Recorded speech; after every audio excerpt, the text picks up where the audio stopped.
एकादशी के दिन जब आप जल शंकर को चढ़ाने तो रोज ही जाते हैं। जब एकादशी का दिन रहे और शंकर जी के मंदिर में आप जल समर्पित करें तो 3 बार मुख से स्वधा स्वधा स्वधा या स्वधा स्त्रोत का पाठ एकादशी के दिन सबसे पहला नियम एकादशी व्रत का सबसे पहला नियम है कि पाप आप मोचनी एकादशी उपाय। जिस दिन व्रत करो पाप मोचनी उसके एकादशी एक दिन उपाय। पहले भक्ति का पाप संचार इस मोचनी हृदय में करो। एकादशी उपाय। पाप भक्ति का मोचनी संचार एकादशी इस उपाय। हृदय में कर लीजिए। जिस दिन आप पाप व्रत करो, मोचनी एकादशी जैसे उपाय। एकादशी का व्रत कर रहे हो तो दशमी पाप के दिन मोचनी एकादशी उपाय। शाम का पाप समय जब मोचनी आवे, एकादशी उपाय। रात्रि जब होने लगे, शाम का समय पाप आवे मोचनी और रात्रि का आप जब एकादशी भोजन ग्रहण करो पाप मोचनी एकादशी उस उपाय। भोजन में कोई पाप ऐसा मोचनी पदार्थ ग्रहण मत एकादशी करिए जिस उपाय। पदार्थ के कारण पाप आपकी एकादशी मोचनी बिगड़ जाए। एकादशी उपाय। पाप मोचनी एकादशी उपाय। कोई बेकार भोजन पाप में ग्रहण नहीं करें। मोचनी एकादशी उपाय। पाप श्रेष्ठ मोचनी भोजन ग्रहण करिए एकादशी दशमी। उपाय। पाप मोचनी और एकादशी का दूसरा उपाय। नियम बहुत ध्यान से सुनिएगा। पाप मोचनी एकादशी जिस दिन उपाय। आपकी एकादशी का व्रत हो पाप उस दिन मोचनी प्रयास करिएगा एकादशी कि उपाय। अपने हाथ से पाप किसी भी मोचनी वृक्ष की कोई एकादशी पत्ती उपाय। टूटे ना। पाप मोचनी एकादशी उपाय। अपने हाथ पाप से मोचनी एकादशी उपाय। किसी भी पाप वृक्ष मोचनी की, एकादशी पौधे की, उपाय। किसी भी पाप वृक्ष की मोचनी पत्ती अपने हाथ से एकादशी ना उपाय। टूटे। बहुत ध्यान दीजिएगा पाप महाराज। मोचनी एकादशी का उपाय। ये दूसरा नियम है कि पाप अपने मोचनी हाथ से किसी एकादशी पौधे उपाय। की, किसी वृक्ष की, पाप किसी डाली मोचनी की कोई एकादशी उपाय। कोई पत्ती ना पाप टूटे। मोचनी इसका प्रयास एकादशी उपाय। पाप मोचनी एकादशी उपाय। पाप मोचनी एकादशी उपाय। कितना सुंदर पाप व्याख्यान मोचनी कहा है, कितना एकादशी सुंदर वर्णन है उपाय। महाराज पाप मोचनी एकादशी कि मात्र उपाय। एकादशी का व्रत कर लेने पाप पर, मोचनी एकादशी उपाय। मात्र एकादशी का व्रत कर लेने पर पाप मोचनी एकादशी उपाय। पाप मोचनी एकादशी उपाय। जो पूर्व में किया पाप गया मोचनी एकादशी हमारा पाप उपाय। कर्म है, हमने किसी जीव की पाप हत्या करी है, मोचनी हमने किसी को एकादशी कष्ट उपाय। प्रदान करा है, हमने किसी को पाप अपशब्द मोचनी कहा है, हमने एकादशी किसी को उपाय। ताने दिए, हमने किसी को आड़ा पाप टेढ़ा कहा है, मोचनी हमने किसी को एकादशी गालियां उपाय। दे दी है। मात्र एकादशी पाप का व्रत ही मोचनी एकादशी कर लेने उपाय। पर ये सारे जो दोष पाप हैं वो मोचनी समाप्त हो एकादशी जाए। उपाय। पाप मोचनी एकादशी उपाय। सारे दोष पाप हमारे समाप्ति मोचनी पर आ जाए। एकादशी उपाय। पाप मोचनी एकादशी उपाय। पाप मोचनी एकादशी उपाय। अब एक विचार पाप करिएगा थोड़ा सा मोचनी अपने मन में, अपनी एकादशी चित्त में, उपाय। अपनी वृत्ति में एक बात अपने मन में एक बात को उतार कर रखिएगा कि आप अपने पाप को, अपने पाप कर्म को जिस दिन क्षीण करने वाले हो, समाप्त करने वाले हो, अपने पाप को आप जिस दिन समाप्ति पर लेकर जा रहे हो तो उसके एक दिन पहले आपको प्रसन्नता होना चाहिए कि नहीं कि कल मेरा पाप कटने वाला है, कल मेरा पाप समाप्त होगा, जो मैंने पाप कर्म करा है वो समाप्त होगा, जो मैंने पाप कर्म करा है वो कल समाप्त हो जाएगा। तो एक दिन पहले आपके चेहरे पर प्रसन्नता हो कि ना हो? पाप मोचनी एकादशी उपाय। पाप मोचनी एकादशी चेहरे पर वो उपाय। प्रसन्नता आपके आना चाहिए कि कल मेरा पाप मोचनी एकादशी का व्रत है, एकादशी उपाय। आज दशमी है, कल एकादशी का व्रत है, पाप तो कल मेरी जब मोचनी एकादशी का व्रत एकादशी रहेगा उपाय। तो मेरा ना जाने कितना कितना पाप पाप, कितना मोचनी कितना एकादशी असत्य, कितना उपाय। कितना झूठ, कितना कितना प्रपंच पाप वो मोचनी समाप्त हो जाएगा। एकादशी इसमें मुझे उपाय। प्रसन्नता हो, इसमें मुझे आनंद हो। पाप मोचनी एकादशी उपाय। पाप मोचनी एकादशी उपाय।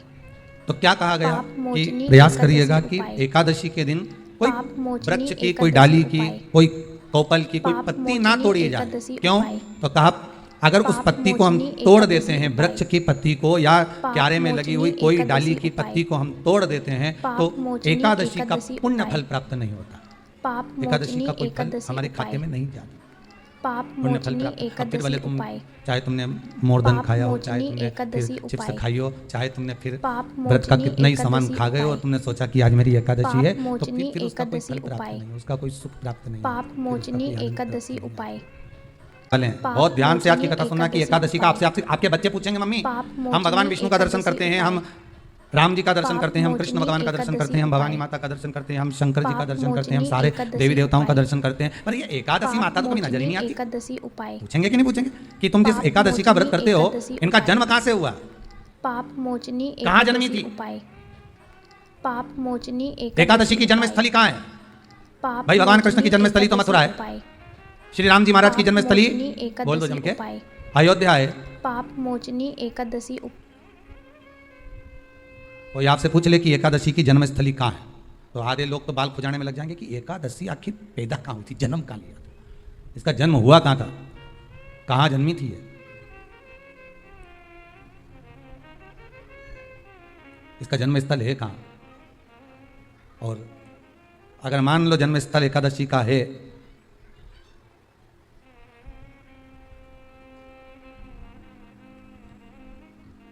और एकादशी अगर जन्मी है, उसका जन्म हुआ है, और दुनिया के लोग इतना व्रत करते हैं, उपवास करते हैं, तो फिर इसका जन्म स्थल कहाँ होगा। तो कहा इसका जो जन्म स्थल है वो बद्रीनाथ। कहाँ पर है? बद्रीनाथ। और उस बद्री विशाल में भी एक गुफा जिसका नाम है हेमवती। क्या नाम है? हेमवती। उस गुफा में एकादशी का जन्म स्थल है। बद्री विशाल में हेमवती गुफा, जो 12 योजन अंदर प्रवेश करने जितनी है, 12 योजन की गुफा के अंदर, हेमवती के अंदर एकादशी का प्रगट्य हुआ था, एकादशी का जन्म हुआ था। अब तो बता सकते हो ना कि कोई पूछे कि राम जी का जन्म अयोध्या में हुआ, भगवान कृष्ण का जन्म मथुरा में हुआ, और कोई पूछ ले आपका जन्म कहाँ हुआ था, अपन कह सकते हैं सीहोर में हुआ हमारा। और आपसे कोई पूछे कहाँ हुए, तो कहीं इंदौर में हुए, कि देवास में हुए, कि भोपाल में हुए, कि मुंबई में हुए, कि पुणे में हुए, आपका तो बता दोगे। पर बच्चे आपसे पूछ ले मम्मी तू इतनी एकादशी का व्रत करती है, एकादशी का तू व्रत करती है, और सबको करा देती है कि बल्लभ कुल की एकादशी करो, भले बकरी जैसे चरो पर एकादशी करो, और सबको एकादशी कराया। तो कोई पूछ ले कि एकादशी का जन्म कहाँ हुआ था, तो आप कह सकते हो कि बद्री विशाल में, हेमावती में, बद्री विशाल के हेमवती गुफा के अंदर जो 12 योजन की गुफा है, उस गुफा में एकादशी का जन्म हुआ। कब हुआ?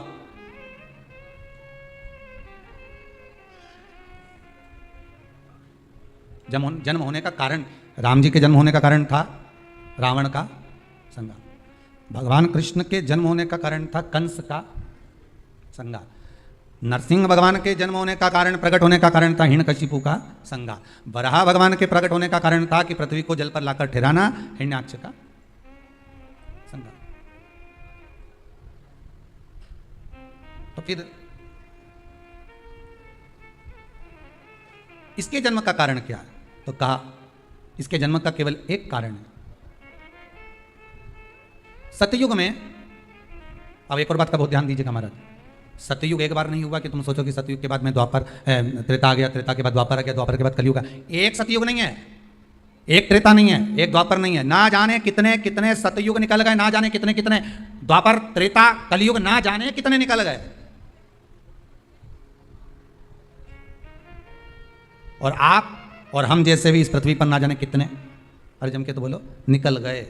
पृथ्वी वहीं की वहीं है, जिस मकान में रहते हो वो मकान भी वहीं की वहीं है। बस कभी कभी एकदम फ्लैट हो जाता है, फिर उस पर वापस बन जाता है, फिर क्लीन, फिर बन गया, फिर क्लीन, फिर बन गया। ना जाने कितने कितने कितने कितने जन्म हम ले चुके हैं, और हमारे भी आगे का जन्म कितने जन्म होते रहेंगे। जमीन वहीं की वहीं रह जाएगी और अपन चले, बस वो जगह वहीं रहेगी। जो पहले परदादा जी की थी, दादाजी को मिल गई, दादाजी की थी, पिताजी को मिल गई, पिताजी की थी, उनके बेटे को मिल गई, उनके बेटे से उनको बेटों को मिल गई। मिलते मिलते मिलते मिलते कब वो जमीन भी बिक गई समय की अवस्था में, फिर दूसरे की हो गई। और हम सोच कर रह गए कि ये हमारा है, हम इसके लिए लड़ाई करें, झगड़ा करें, हम केवल इस जमीन के लिए, जरा सी प्रॉपर्टी के लिए अदालत में खड़े, अपना समय बर्बाद कर दिया, और जो पाना था वो छोड़ दिया।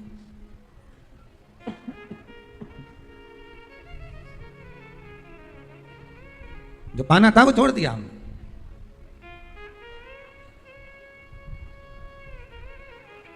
असली रजिस्ट्री तो ये शिव महापुराण की कथा है, जिसमें बैठकर आप 3 घंटा भगवान की भक्ति को जो धारण कर रहे हो, 3 घंटा जो भगवान की कथा को आप श्रवण कर रहे हो, 3 घंटा जो भगवान की भक्ति में आप डूबे हुए हो, 3 घंटा जो भगवत स्मरण में आप लगे हुए हो, बस यही असली रजिस्ट्री है, यही वहां काम आने वाली है। इसके सिवाय कुछ काम नहीं आएगा। धन दौलत माल खजाना सब बड़ा की बड़ा रह जाना, सब धरा की धरा।